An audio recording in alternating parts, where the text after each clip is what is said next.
Lyudmila Pavlichenko.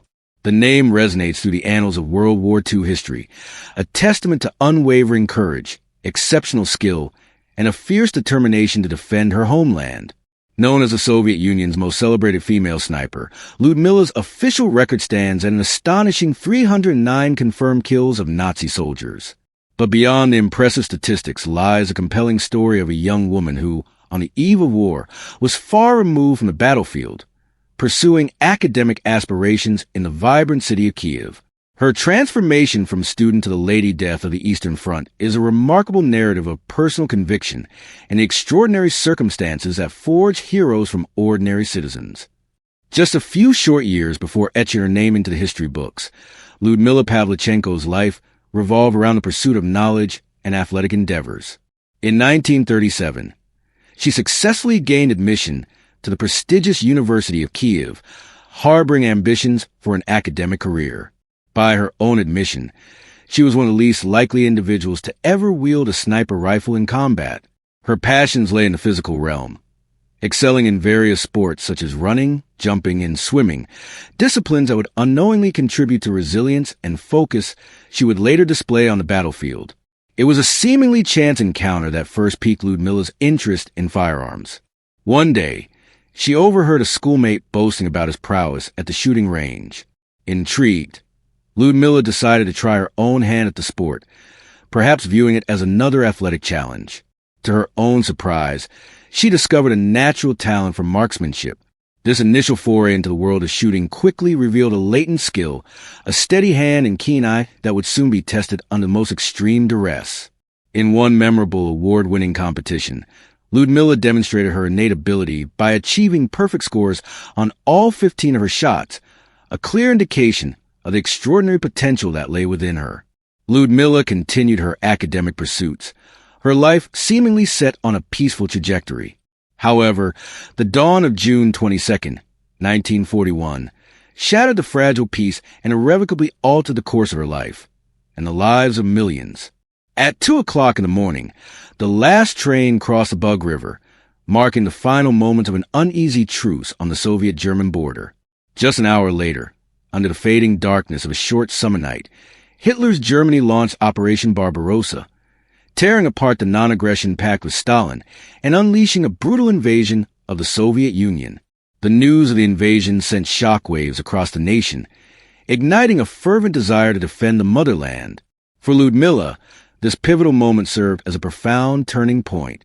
Despite her lack of military background, she felt an undeniable call to action.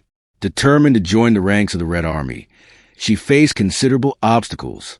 The military was initially reluctant to accept female recruits, clinging to traditional notions of warfare. Undeterred, Lyudmila persevered, employing all kinds of tricks and persistent appeals to overcome their resistance. Eventually, her unwavering determination paid off, and she was accepted as a soldier ready to take up arms alongside her countrymen. Lyudmila's own account of her initial combat experience in the defense of Odessa provides a vivid glimpse into her early days as a sniper. Assigned to a firing position, she observed Romanian soldiers digging in just a few hundred yards away. Strict orders from her commander forbade shooting without explicit permission. The tension mounted as she relayed the request to fire down the line, her impatience growing with each passing moment. Instead of immediate authorization, the commander's cautious reply echoed back, "Are you sure of hitting them?" Lyudmila's confident yes finally granted her the permission to engage. Taking a deep breath, she steeled her nerves, focused her aim with meticulous care, and fired her first shot. The Romanian soldier dropped instantly. A fraction of a second later, another head appeared, and Lyudmila's second shot found its mark. A third enemy soldier quickly retreated. This baptism of fire, though successful, was initially dismissed as mere trial shots in her official record. However, for Lyudmila and her comrades, this moment marked her transformation into a full-fledged sniper, a skilled markswoman capable of independent and deadly work. Lyudmila was entrusted with a Mosin Nagant rifle, a reliable bolt-action weapon chambered in the potent 7.62 millimeters caliber and fed by a 5-round clip. This rifle would become her trusted companion, the instrument through which she would exact a heavy toll on the invading Nazi forces. However, the path to becoming a seasoned sniper was fraught with peril and demanded more than just marksmanship. On July 8th, the Nazi war machine reached the outskirts of Kyiv, advancing relentlessly through the surrounding forests. The fighting was fierce, with both men and women sacrificing their lives in defense of their homeland. Tragically, retreating Soviet soldiers faced the harsh consequences of desertion, often shot by their own superiors or captured and left to starve with their families, highlighting the brutal realities of the Eastern Front. On August 8th, the Nazi offensive turned its full fury toward the strategic port city of Odessa. Lyudmila and her fellow soldiers found themselves positioned in an exposed area, facing a narrow, open space. Enemy soldiers were visible, seemingly easy targets. Yet, in that crucial moment, Lyudmila froze, unable to bring herself to fire. The weight of taking a human life, even in the context of war, proved to be a significant psychological hurdle. It was then that she heard a voice beside her. Turning, she discovered that a young soldier she had befriended just days before had been struck by a fatal bullet to the head. The stark reality of loss, the sudden and brutal finality of death, shattered Lyudmila's hesitation. As she later recounted, "After that image, nothing could stop me anymore." Although forced to retreat that day, the next day marked a turning point.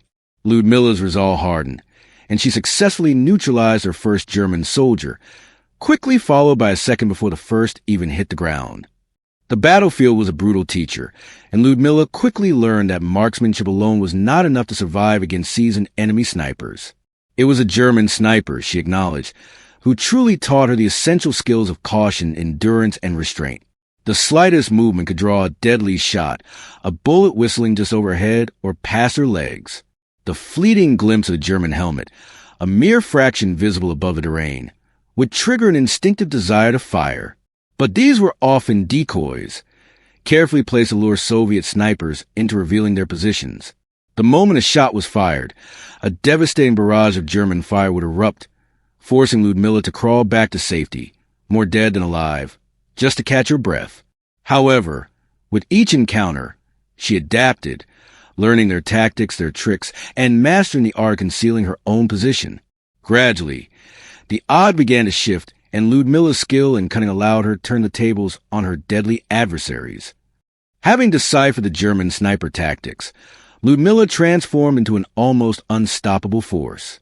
The sharp crack of her rifle became a terrifying sound for both enemy and friendly forces alike, a harbinger of certain death for any Nazi soldier who strayed into her sights. By the 28th day of the relentless siege of Odessa, Lyudmila's confirmed kill count had already reached an astounding 100. The speed and precision of her eliminations instilled fear in the enemy ranks and served as a powerful morale booster for the defending Soviet troops. One fateful day, while seeking a better vantage point from a tree, 2 bullets whizzed past her head, slamming into the trunk. Realizing she had been spotted and was in immediate danger, Lyudmila made a split-second decision. She dropped herself from the tree, landing with excruciating force between 2 graves, the impact sending searing pain through her spine. Despite the agony, she remained motionless, feigning death until nightfall provided a cover for her escape back to safety.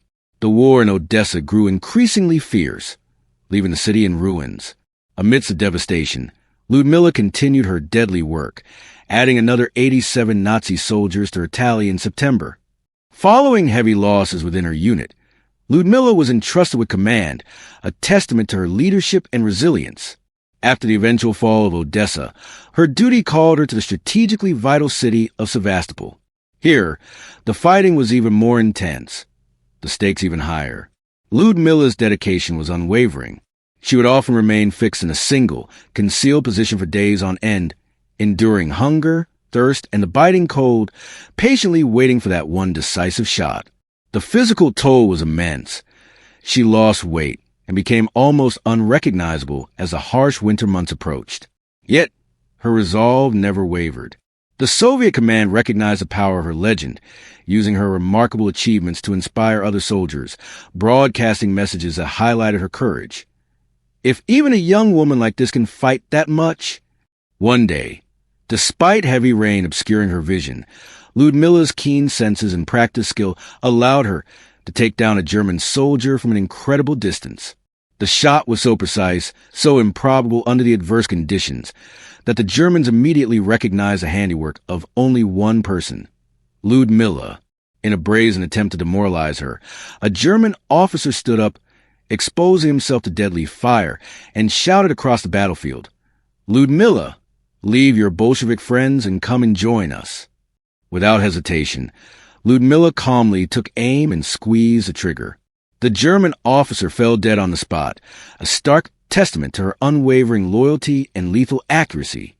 Perhaps Lyudmila's most challenging and legendary encounter was her duel with a highly skilled German sniper in November. Lyudmila had taken up a concealed position under the cover of darkness, her senses alert for any sign of the enemy. In the early morning light, she spotted a helmet in the bushes. Suspecting a trap, a tactic she herself often employed, she decided to wait, refusing to reveal her location. For hours, she remained motionless, her eyes scanning every minute detail of the surrounding terrain. She knew that behind this subtle movement lay a seasoned and dangerous adversary. Just as her patience began to wear thin, she heard the telltale crack of a rifle shot. A fleeting flash caught her eye at the last moment, allowing her to pinpoint the enemy sniper's position. The rock beside her head shattered, a chillingly close call. A second shot grazed her head by mere inches. Reacting instantly, Lyudmila retreated, quickly establishing a new firing position, her view of the field now partially obscured. As the weather began to turn, with clouds gathering and the first flakes of snow falling, Lyudmila remained steadfast, her resolve unyielding. The hours stretched into an eternity, the biting cold, the gnawing hunger, the parching thirst, all fading into background as a silent battle of wills unfolded. Both snipers, highly skilled and acutely aware of the deadly consequences of the slightest mistake, remained locked in a tense standoff.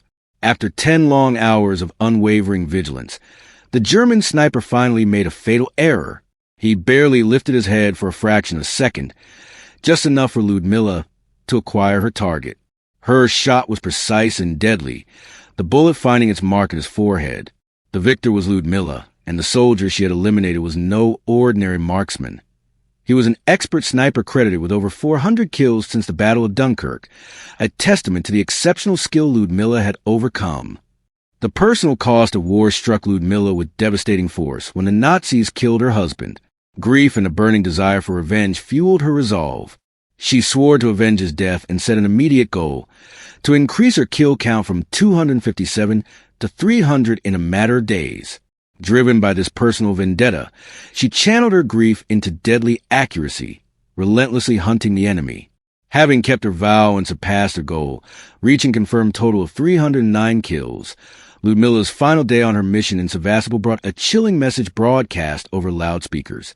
"If we catch you, we will tear you into 309 pieces and scatter them to the winds." This gruesome threat, while terrifying, also served as a perverse acknowledgement of her deadly reputation. But that day, the ruined city of Sevastopol was subjected to a massive bombardment, with 570 tons of bombs raining down.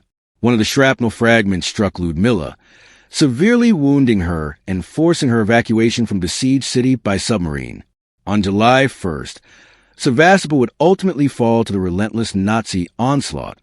While Lyudmila Pavlichenko's official kill count stands at 309, it is widely assumed that her actual tally was significantly higher, potentially exceeding 500 Nazi soldiers. As a lone operative for much of her service, many of her kills would have gone unrecorded. Her impact on the morale of the Soviet troops and the fears she instilled in the enemy ranks were immeasurable. Later in the war, Lyudmila's fame transcended the battlefield. The Soviet government commissioned her to embark on a crucial mission to the United States, seeking to garner support for the Allied cause. She became the first Soviet citizen to be welcomed at the White House, meeting with President Franklin D. Roosevelt and First Lady Eleanor Roosevelt. She delivered powerful speeches in 43 cities across the USA, her compelling story and quiet strength captivating American audiences. Even Charlie Chaplin was deeply moved by her presence, marveling at the little hand that had sighed down hundreds of Nazis. Upon her return to her homeland, Lyudmila continued to serve her country by training other aspiring snipers, passing on the invaluable lessons she had learned in the crucible of war. After the war's end in 1945, she returned to Kyiv University, finally completing her doctorate in history and dedicating the remainder of her life to scholarly pursuits as a historian. She passed away of natural causes in 1974 at the age of 58. In recognition of her extraordinary service and profound loss she endured, a street in Sevastopol, near the site where her husband Lena Kitsenko had fallen in battle, was named in her honor, ensuring that her legacy would endure.